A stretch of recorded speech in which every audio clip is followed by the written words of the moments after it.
Hello friends, welcome back to my channel দাদা study centre. তো বন্ধুরা, আজকের এই ভিডিওটিতে আমার আলোচনার বিষয় হলো সপ্তম শ্রেণীর যে গণিত বিষয়টা আছে, সেই সপ্তম শ্রেণীর গণিত বিষয়ে তোমরা প্রত্যেকে তোমাদের বইয়ের এই 7 নাম্বার পেজটি খুলে নাও।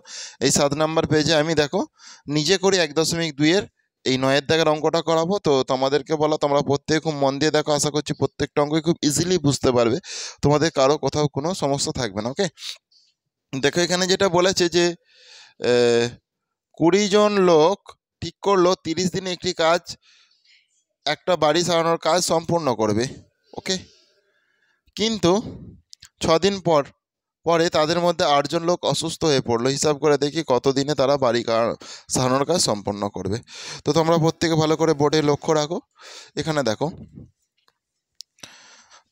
ভালো করে দেখে নাও।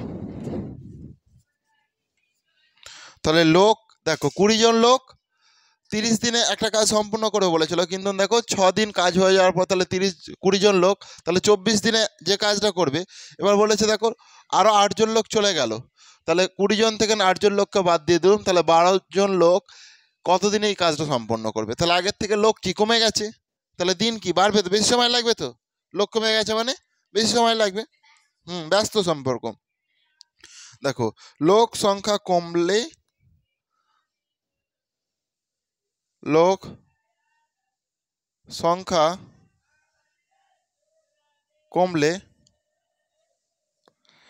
কাজের দিন সংখ্যা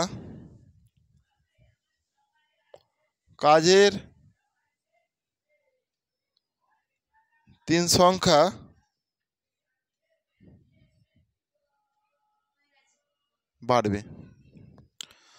অতএব লোক সংখ্যা এবং কাজের দিন সংখ্যার মধ্যে ব্যস্ত সম্পর্ক। অতএব লোক সংখ্যার সঙ্গে দিন সংখ্যার সম্পর্ক হলো ব্যস্ত সম্পর্ক। অর্থাৎ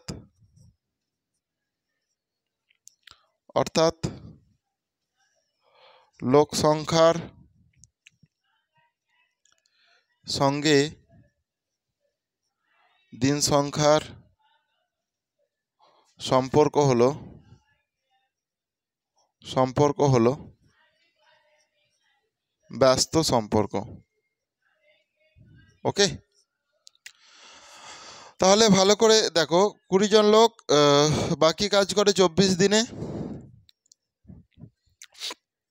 20 জন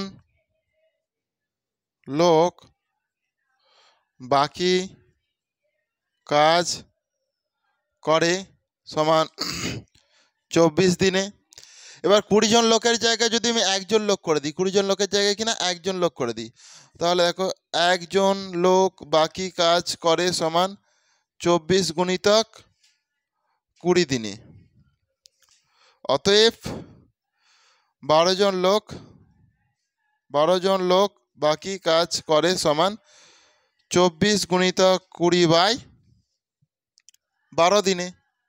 ওকে, তাহলে এটা কাটাকুটি করো, 12 দুগুণে 24, 20 দুগুণে 40, 40 দিনে। 40 দিনে দেখো, ঠিক আছে, বলেছে যে পুরো কাজটা কদিনে সম্পূর্ণ হবে। তাহলে আগে তো 6 দিন কাজ হয়ে গেছিলো, আগে কদিন কাজ হয়ে গেছিলো, 6 দিন কাজ হয়েছিল। আর যেটা বাকি কাজ ছিল সেটা কদিন লাগবে, 40 দিন। তাহলে আগের 6 আর এবারে যে কাজটা সেটা 40 দিন যোগ করে দিলেই তাহলে পুরো কাজটা হয়ে যাবে। অতএব বাড়ি সারানোর কাজটি শেষ করতে মোট সময় লাগবে। অতএব বাড়ি সারানোর কাজটি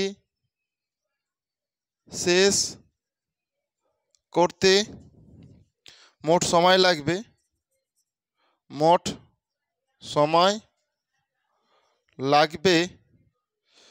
40 যুক্ত 6 দিন সমান 46 দিন। ক্লিয়ার? করে নাও, প্রত্যেকে করে নাও। আচ্ছা, একটু আমাকে জুমিংটা কম করতে হবে। তো আর যেটা তোমরা এটা তাড়াতাড়ি করে নাও, যে যার খাতায় করে নাও। এটা হচ্ছে তোমাদের 9-এর দাগের অঙ্ক। ওকে, এটা তোমাদের 9-এর দাগের অঙ্ক, যে যার খাতায় তাড়াতাড়ি করে নাও।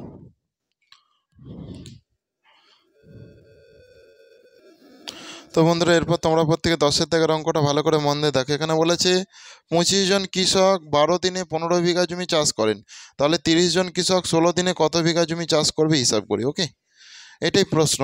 তো তোমরা প্রত্যেকে ভালো করে বোর্ডে লক্ষ্য রাখো। এখানটা দেখো, আমি এটা তোমাদের 10-এর দাগের অঙ্ক, 10-এর দাগের অঙ্কটা ভালো করে দেখে নাও একটু। দেখো, কৃষক সংখ্যা, দিন সংখ্যা, জমির পরিমাণ ব্যাকেটে বিঘা। ওকে, তাহলে 25 জন কৃষক 12 দিনে কত বিঘা জমি চাষ করছে? 15 বিঘা জমি চাষ করছে। এখানে পরিষ্কার প্রশ্নতে বলে দেওয়া আছে। তাহলে 25 জনের জায়গায় 30 জন কৃষক আর 12 দিনের জায়গায় 16 দিনে কত বিঘা জমি চাষ করবে? তাহলে বেশি জমি চাষ করবে, সেটা কতটা বেশি সেটা দেখবো। দেখো, তাহলে দেখো কৃষক সংখ্যা দেখো আগের থেকে বেড়ে গেছে। আগে 25 ছিল, এখন 30 হয়ে গেছে। কৃষক সংখ্যা বাড়লে নির্দিষ্ট দিনে চাষের জমির পরিমাণও বাড়বে। কারণ কৃষক সংখ্যা যদি আমি বাড়িয়ে দিই, তাহলে তারা বেশি জমি চাষ করবে, তো তাহলে চাষের জমির পরিমাণও বাড়বে। তাহলে দেখো এখানেও বাড়বে আর এখানেও বাড়বে, মানে বাড়লে তো বাড়ছে। তাহলে বাড়লে যেহেতু বাড়ছে, তাহলে কৃষক সংখ্যা ও চাষের জমির পরিমাণের মধ্যে দেখো সরল সম্পর্ক। বুঝেছো? এরপরে ভালো করে দেখো, আবার দিন সংখ্যা বাড়লে, দেখো আগে 12 ছিল, 16 হয়ে গেছে। দিন সংখ্যা বাড়লে নির্দিষ্ট কৃষকের চাষের জমির পরিমাণও বাড়বে। তাহলে ধরো আগে তোমার কতজন ছিল, কতদিন ছিল? 12 দিন, কিন্তু 12 দিনের জায়গায় 16 দিন হয়ে গেছে। তাহলে তারা বেশি জমি চাষ করবে, তো সেটাই প্রশ্ন। তাহলে দেখো, দিন সংখ্যা চাষের জমির পরিমাণের মধ্যে কি সম্পর্ক? এটা সরল সম্পর্ক। ওকে, তাহলে দেখো 25 জন কৃষক 12 দিনে একটি চাষ করে সমান 15 বিঘা জমি। একজন কৃষক 12 দিনে, তাহলে একজন 25 জনের জায়গায় একজন হয়ে গেলে কি কম জমি চাষ করবে? তো 25 জনের জায়গায় একজন হয়ে গেলে কম জমি চাষ করবে না? করবে তো। সেই জন্য 15/12 বিঘা জমি। আর দেখো একজন কৃষক 12 দিনের জায়গায় যদি একদিন হয়ে যায়, 12 দিনের জায়গায় কতদিন? একদিন হয়ে গেলে চাষ করবে, তাহলে 15, তাহলে একদিন হয়ে গেলেও কম চাষ হবে। সেই 15/12 গুণিতক 12 বিঘা জমি হয়ে গেল এটা। এরপরে দেখো, এরপর কত? দেখো এই যে 30 জন কৃষক 16 দিনে চাষ করবে, তাহলে 30 জন কৃষক 16 দিনে চাষ করবে ড্যাশ বিঘা জমি। তাহলে তোমাকে দেখো এখানে আর একটা, তাহলে 30 দিন যা হয়ে যাবে একদিনের জায়গায়, তাহলে বেশি জমি চাষ হবে। আর সরি 30 জন, সরি একজনের জায়গায় 30 জন হয়ে গেলে বেশি জমি চাষ হবে। আর 16 জনের জায়গায় তোমার একদিনের জায়গায় 16 দিন হয়ে গেলেও তো বেশি জমি চাষ হবে। তাহলে এখানে তোমাকে আর একটা 30 দিতে হবে, ঠিক আছে? তাহলে এগুলো গুণ আকারে হয়ে গেল। আচ্ছা, এখানটায় দাঁড়াও, একটু একটু দাঁড়াও, দাঁড়াও একটু। এই যে 16, 30, তাহলে বেশি দিন বেশি জমি চাষ করবে মানে কি? এই 16টা আমি এখানে আগে লিখে দিলাম, আগে যেরকম 15 ছিল, আর এখানটায় দেখো 30টা তুমি করে দাও, ঠিক আছে? এরপর কাটাকুটি করলেই তোমার উত্তরটা হয়ে যাবে। দেখে নাও, কাটাকুটি করছি। 3 4 4 16, 4 3 12। দেখো 3 10 30, তাই তো? 4 3 12, 3 5 15। তাহলে কত বিঘা জমি হচ্ছে বলো? দাঁড়াও, আরো কাটাকুটি যাবে নাকি দেখছি। দাঁড়াও, কাটাকুটিটা একটু বাইরে আমি করে দেখি, হ্যাঁ।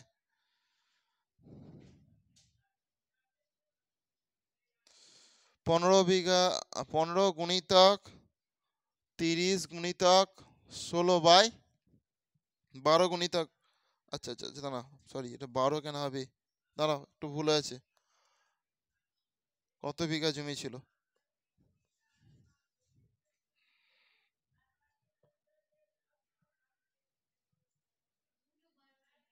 হুম হুম হুম হুম কত প্রথমে 25, এটা এটা 15 বিঘা না, এটা তো 25 বিঘা। দাঁড়াও দাঁড়াও, দেখছি আগে প্রশ্নটা দেখছি একবার, দাঁড়াও ভালো করে দেখে নিই বইতে। একটু দাঁড়াও, কাটাকুটিটা দাঁড়াও একটু। প্রসেস সব ঠিক আছে, দাঁড়াও। এই যে দেখো, এই 25টা তোমার এখানে আসবে, দুটো 12 হয়ে গেছিলো, ঠিক আছে? এখানটা 25 হবে। ওকে, তাহলে এখানটায় 25 করে দাও, একটু ভুল হয়েছিল। তাহলে এই কাটা এটা সম্পূর্ণ মুছে দাও, এখানটা একটু ভুল হয়েছিল। ওকে,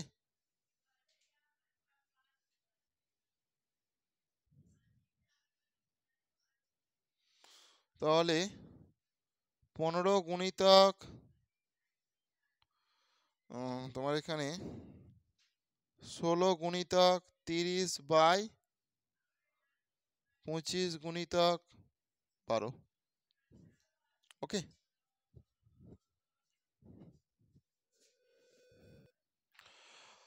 তো বন্ধুরা তোমরা প্রথম থেকে ওর অঙ্কটা একবার দেখাইবো আমি তোমাদেরকে। অঙ্কটা প্রথম থেকে না একবার বুঝিয়ে দিচ্ছে, ভালো করে বুঝে নিবি। তো ভালো করে বোর্ডে লক্ষ্য রাখো। দেখো 25 জন কৃষক 12 দিনে 15 বিঘা জমি চাষ করে, 30 জন কৃষক 16 দিনে কত বিঘা জমি চাষ করবে?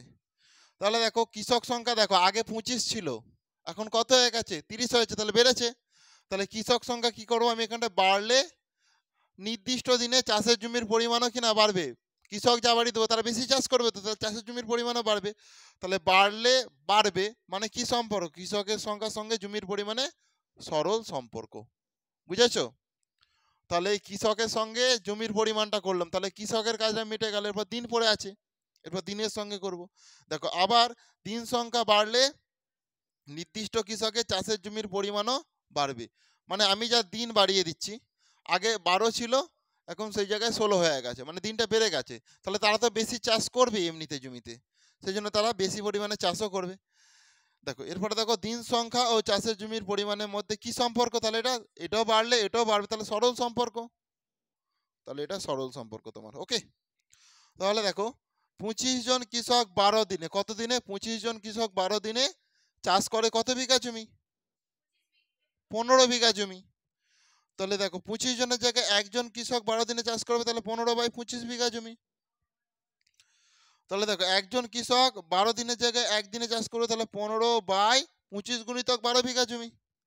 এরপরে দেখো 30 জন কৃষক 16 দিনে চাষ করবে, তাহলে 15 গুণিতক 16 গুণিতক 30/25 গুণিতক 12। কেন 16 আর 30 গুণ হলো? কারণ 30 জন যা কৃষক আমি লাগিয়ে দেবো তারা তো বেশি চাষ করবে, সেই জন্য গুণ আকারে 30 হয়ে গেল। আর যা 16 দিন আরো হয়ে যাবে একদিনের জায়গায়, তাহলেও বেশি চাষ হবে, সেই জন্য 16টাও গুণ আকারে করে দিলাম।